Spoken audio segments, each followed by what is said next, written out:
Hey, good people. James here.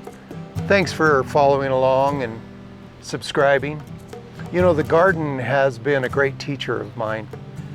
I think that the thing that has meant so much to me is all the life lessons, all of nature that has shown up to teach me about life. It's very much a part of why I am a gardener.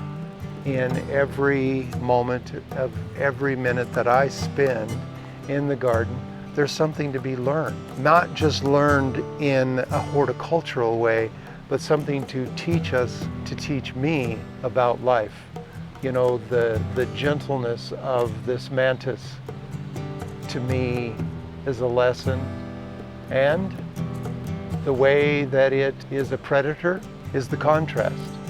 There are so many life lessons in the garden, and I hope you find maybe some of these life lessons of value.